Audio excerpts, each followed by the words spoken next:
Hello Ride On people. This weekend I'm swapping two wheels for four wheels. Going out in my XC90 T6 inscription and going to demo a couple of cars this weekend. One is the new 2018 Ford Mustang GT 5 litre V8 and the other is the Tesla Model S. So probably shoot a bit of footage, take some photos and give you my general feedback on what I think.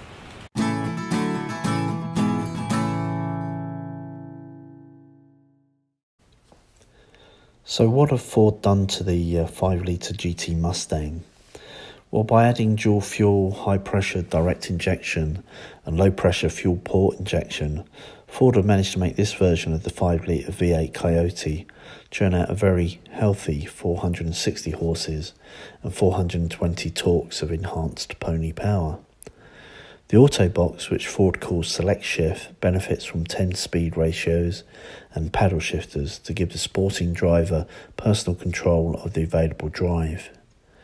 The dual exhaust with quad tips has an active and driver invoked variable valve to make it roar when you want to and be whisper quiet when you don't. With the GT Premium package, the owner will be treated to Brembo 6-pot caliper brakes and Torsen limited slip diff, helping tame the slides, scrub off speed and at the track or in an emergency situation on the road. The GT has 5 drive modes: normal, snow, wet, sport, track or drag mode, the latter of which is new for this year. Each control the handling dynamics and adjust response times appropriately. Electronic line lock is now standard on all models and it locks the front wheels whilst releasing the rear brakes, allowing for Dukes of Hazzard style tyre warm-ups and burnout sessions. I suspect Homer Simpson drives a Mustang. The signature lighting is all LED this year, complementing the new front end bodywork, and the premium package gets you leather and a 12-inch touchscreen.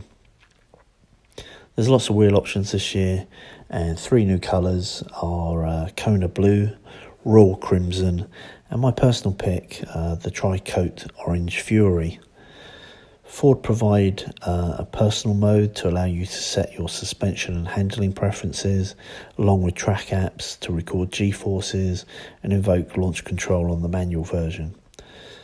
Voice-activated Sync 3 control is available, along with the regular concierge-type app service Ford Pass. It's got blind spot, cross-traffic, lane keep and pre-collision. They're all handled by the technological package. And the radio is XM. The ride damping system, which is kind of stolen from the Shelby GT350, then tweaked to suit the GT, provides ultra-responsive changes to the road conditions to the tune of 1,000 adjustments per second. One huge improvement of the modern Mustang is the live axle is but a distant memory in favour of the integral link independent rear suspension with aluminum knuckles and H-arms, which help reduce the unsprung mass. The long and short of that improvement is basically that there's reduced body roll, faster response times, more precise handling and overall better ride quality. So on paper the Mustang GT is a winner, but was it my champion? Well, we'll have to see.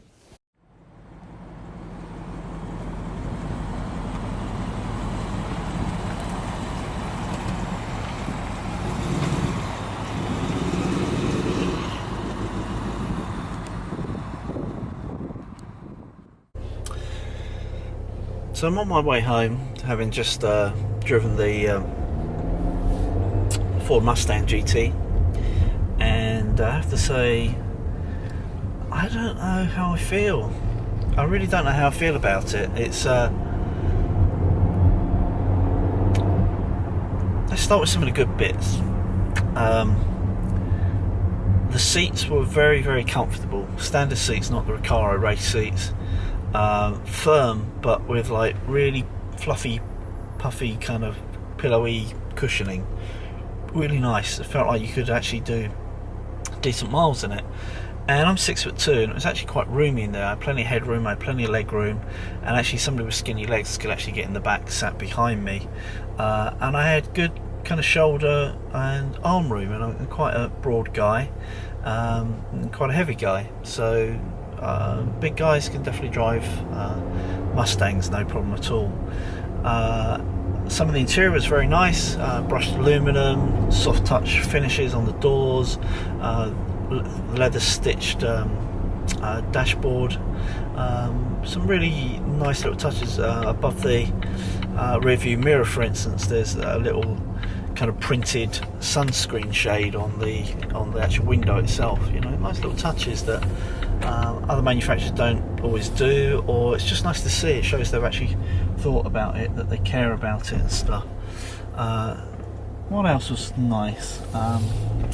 Well, you know, it's got an active valve exhaust system, so in the dashboard from the menu system, as you're going along, you can just put it in quiet mode, or you can put it in normal mode, which is quite loud actually, or you can put it in sport mode, which is also loud. And there's a track mode as well, but I think you may need an optional key for that. But the actual kind of exhaust sounded nice, you know, with the valve open. It was quite raughty. It wasn't ear-splittingly loud, that was annoying, but you could definitely notice it in the car. And unlike most modern cars, I don't think it's a pipe sound. I think it was the actual Coyote 5-litre V8 that's making the actual sound for you. It's not an illegal sound, but it's certainly a throaty sound, and there's no mistaking you're driving a big bore V8, which is, you know, the objective, I guess, really. And in terms of things that, I don't know, I felt a bit indifferent about, well, the performance, really, which kind of surprises me. I mean, this thing's like 460 horses and about 450 torques, I think. I'm not wrong on that, maybe about it's well over 400 torques, maybe 420 torques, and about 460 horses. And I thought, even though it was a brand new engine, and even though I couldn't rev it that hard, I got the salesman, very nice guy called Eric, sat next to me. It just, I don't know, it felt a bit lackluster, to be honest. There was a fair bit of noise, but not too much go. And it wasn't a weight thing, you know.